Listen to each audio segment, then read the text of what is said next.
Dunia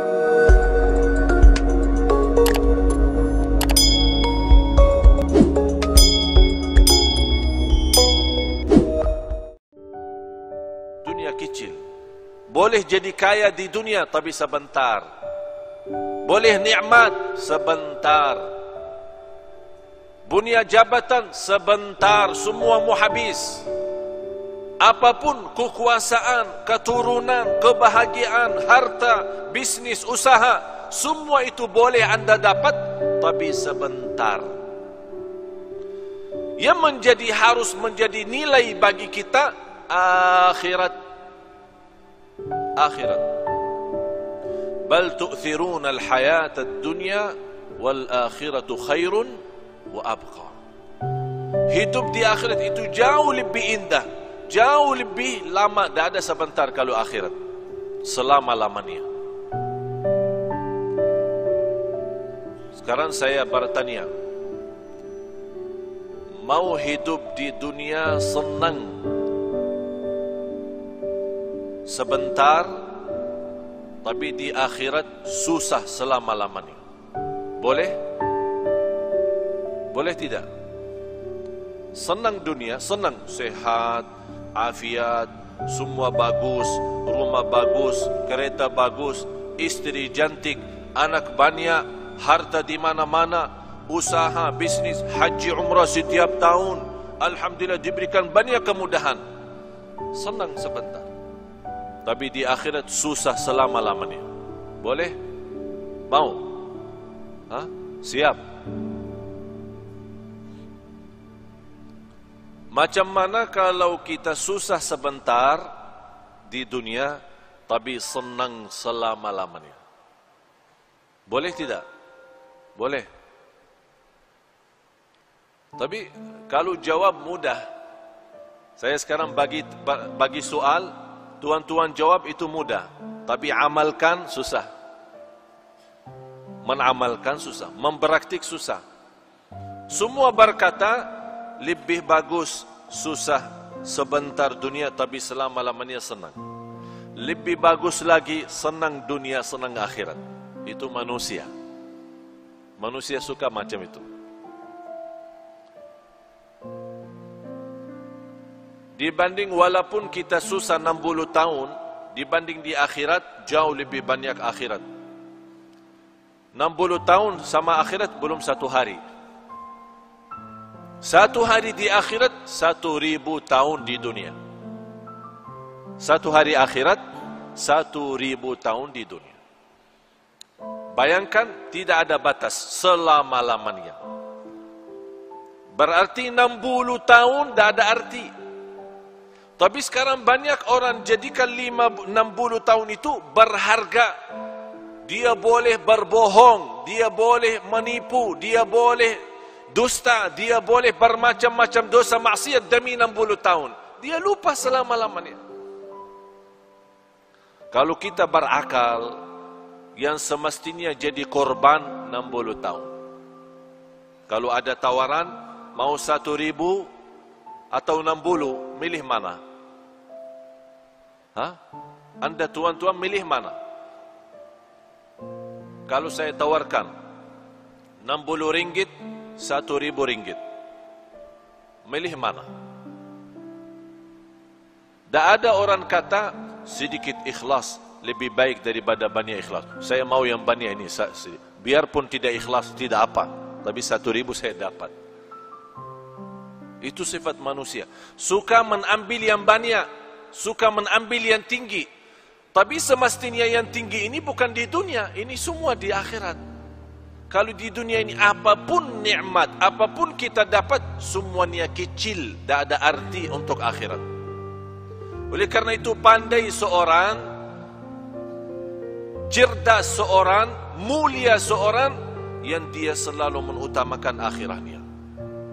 Bukan berarti tuan-tuan salah faham, tidak boleh urus dunia. Urus dunia silahkan, urus dunia. Tapi yang saya maksud, jangan sampai dunia melalaikan dari akhirat. Yang semestinya dunia menjadi jabatan untuk akhirat, menjadi jembatan naik ke akhirat. membawa kita dapat ridha Allah. Tapi bukan dunia membawa kita masuk neraka. Ya ayyuhalladzina amanu qu anfusakum wa ahlikum nara. Hei orang beriman, jagalah dirimu dan keluargamu dari siksa neraka Jahannam. Itu yang mesti kita jaga.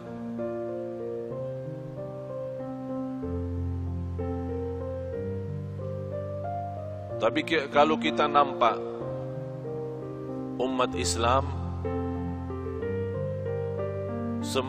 sepertinya umat Islam senang hidup di dunia. Malah ada yang belum mau mati.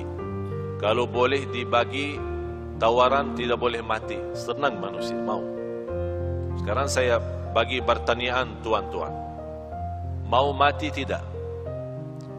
Yang mau mati angkatan. Saya mau bagi daftar ini. Ada buku tulis. Saya mau semua nama-nama mau mati. Saya bagi siap mati.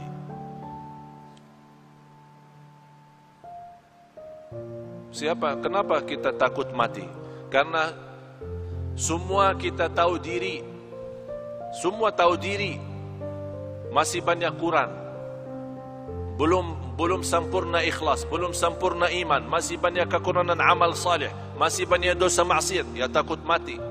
Sebabnya takut mati hubbud dunya wa karahiyatul maut. Karena cinta dunia. Sekarang kita merasa baru kita siap rumah bagus, besok meninggal dunia. Berat, susah. Macam mana? Ini belum saya tempati. Saya kemarin satu kawan, dia undang saya ke rumah. Dia punya rumah bagus besar. Baru jadi. Dia bawa acara syukuran. Baru satu kali. Sebelum acara syukuran, yang punya rumah dia bawa saya tengok. Bagaimana mewah, bagus. Sudah berapa milion habis. Saya bercakap, ini bagus rumah, tapi lebih bagus rumah surga. Kalau Tuhan dan nilai harga rumah ini bangun masjid, itu dapat nanti di akhirat. Kalau ini rumah Tuhan sudah siap, belum tentu nikmat. Apa jawab? InsyaAllah kalau ada rezeki saya bikin masjid lagi. Dia sudah bikin rumah bagus, mewah, mahal, jutaan habis. Dia masih berkata, kalau ada rezeki, InsyaAllah saya bikin masjid lagi. Saya cakap, tidak perlu tunggu rezeki. Tuhan sudah ada rezeki, itu saja cukup untuk masjid. Apa jawab? Yang saya ada, saya simpan untuk keluarga. Kenapa Tuhan? Takut miskin. Kalau ini habis, tak ada lagi ya, miskin. Yang jadikan dulu dari miskin jadi kaya siapa? Allah. Allah juga boleh kaya jadi miskin. Orang fikir sekarang boleh tahan kaya karena simpan harta. Itu pemahaman yang keliru, salah, bodoh manusia. Dia belum tahu boleh simpan tapi Allah hancurkan. Kun fayakun, habis. Besok acara syukuran, diundang banyak tamu, semua hadir, dari mana-mana datang. Saya sendiri juga datang. Sampai rumah, ada semua keluarga. Tuan rumah tidak ada. Tuan rumah yang punya hajat tidak ada. Dia punya anak keluarga ada. Apa cakap? Saya bertanya, mana ayahmu? Ayah saya lagi berjalanan menuju ke sini, membawa tamu istimewa. Dia punya tamu besar lah.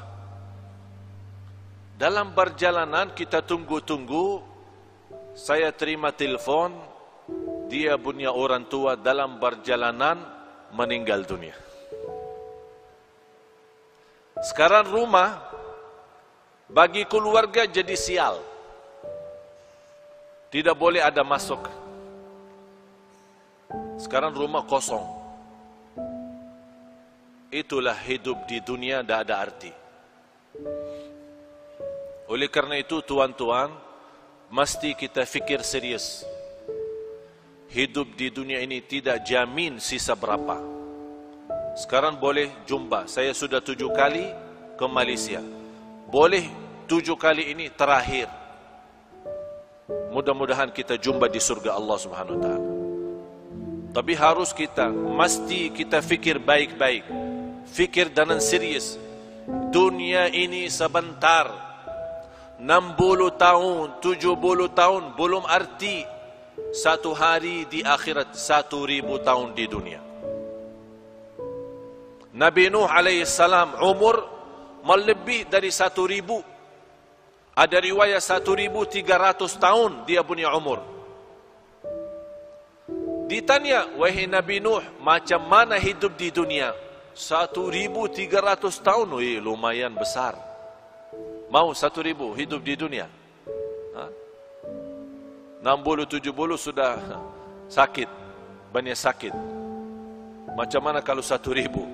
60 sudah sakit.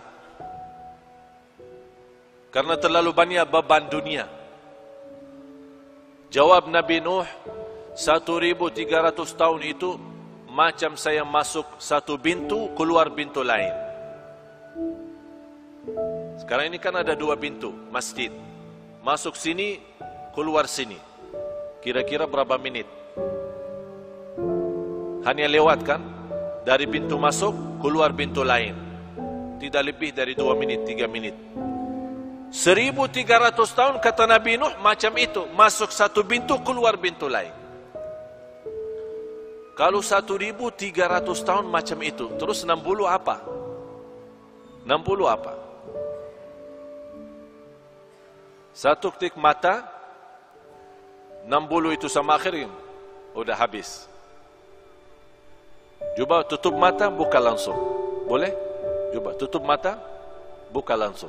Habis 60.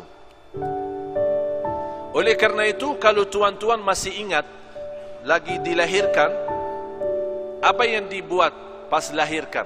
Diazan kan? Diazan. Kenapa diazan? Ini bukan hanya sebuah sunnah, tapi mesti kita belajar. Diazan di telinga kanan, diiqamah di telinga kiri. Kemudian kalau kita meninggal dunia disalati, salat jenazah. Saya dapat belajaran, saya pernah berfikir, ya Allah, kenapa kita lahir dunia di azan, meninggal dunia di salat? Saya dapat belajar, habis berfikir, minta ilham dan taufik dari Allah, saya dapat umur manusia antara azan dan salat. Umur manusia antara azan dan salat. Kalau sekarang kita masuk masjid, mula azan, selesai salat, berapa menit? Macam berapa menit? 15 menit? 20 menit? Saya kasih bonus 30 menit. Mula azan sampai selesai salat 30 menit. Artinya tuan-tuan, hidup kita di dunia sama akhirat hanya 30 menit. 60 tahun 30 menit sama di akhirat. Tapi banyak orang yang sudah tertipu oleh 30 menit. Itulah kata Allah, innahu kana zaluman jahula, sungguh manusia sangat zalim dan sangat bodoh. Mohon maaf tuan-tuan, kita sebagai manusia tapi bodoh. Kenapa bodoh? Ini kata Allah, manusia bodoh. Kenapa Allah berkata manusia bodoh? Karena dunia yang 30 menit boleh ditipu daripada akhirat yang selama-lamanya. Oleh karena itu, pandai seorang yang dia tahu, oh dunia ini bahaya. Yang paling buruk itu dunia. Dunia ini fitnah. Harta itu fitnah. Keluarga itu fitnah. Pandai seorang yang boleh jaga diri dari fitnah. Jangan sampai terjumus dalam fitnah. Kalau kita sudah terjumus dalam fitnah, na'udzubillah, susah dunia, susah akhirat. Tapi kalau kita kurbankan dunia selalu utamakan akhirat, sungguh Allah akan datangkan dunia kepada kita. Allah datangkan. Ini dunia milik siapa? Milik Allah, bukan milik kita. Apapun yang kita berjuangkan, mesti kita yakin tidak akan lebih daripada apa yang ditentukan oleh Allah. Mau kerja 8 jam, mau kerja 24 jam, sama. Rizki yang Allah takdirkan, itu saja, tidak boleh lebih. Oleh karena itu, mesti kita berfikir lagi, perbaiki fikiran kita, pemahaman kita terhadap dunia, dan fikirkan setiap hari kita boleh mati. Ini hari ini Jumat, kita selalu berdoa, ya Allah panjang umur, sihat wal afiat. Kita selalu berdoa, istiqamah Islam iman sampai akhir hayat. Tapi doa tidak cukup. Kalau sudah datang kematian, boleh orang dia masuk masjid, salat Jumat, meninggal dunia. Sebelum dia datang ke masjid, dia sudah bagi berita, bagi kabar, bagi telefon, ada janji, ada meeting, ada urusan. Nanti saya lagi mau salat Jumat di Darussalam. Lepas Jumat insyaAllah kita jumpa makan siang sama-sama. Kawannya tunggu 1 jam, 2 jam. Ini mana? Di telefon. Mohon maaf, telefon yang Anda hubungi non-aktif, tidak dapat dihubungi. Ini macam mana? Besok dia cari, kawan mana ini? Saya sudah janji, lepas Jumat mau makan sama-sama. Sudah almarhum, meninggal. Dan yang saya heran, kalau ada berita orang meninggal dunia, selalu ada orang tanya, kenapa dia? Sakit apa? Tidak perlu sakit kalau meninggal. Tidak perlu sakit. Ada orang, saya kenal satu kawan, dia punya orang tua sakit, masuk hospital. Dia punya anak selalu datang, rawat terus sana sini. Sampai kata dokter, ini ayah sudah susah. Sejarah medis, dokter angkat tangan, tidak boleh dapat. Mungkin mau habis umur. Udah. Anak nangis, ayah saya mau meninggal dunia. 3 hari kemudian, ayahnya sehat. Keluar dari hospital, kuburkan dia punya anak. Anak meninggal. Anak yang meninggal. Dokter kata orang tua meninggal, tapi anak yang meninggal. Siapa yang kuburkan? Orang tua kuburkan anak. Begitu dunia. Tidak aman soal mati, tidak aman. Orang sakit, kemarin di hadapan mata saya pengantin baru masuk hotel, ada acara pesta, masuk hotel, senang, bahagia, masih muda. Dia menceritakan sebelum masuk naik di atas panggung tempat resep pesta, banyak tamu datang, dia cakap sama saya, lepas acara ini saya mau bulan madu ke Inggris. Saya bilang, saya bagi nasihat.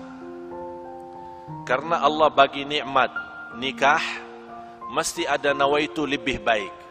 Nawaitu saja, belum tentu ada amal. Nawaitu selepas acara ini saya mau umrah, bulan madu umrah. Jadi jangan nawaitu Inggris, nawaitu umrah. Nanti tidak apa-apa Inggris belakangan. Tapi dia belum faham apa yang saya maksud.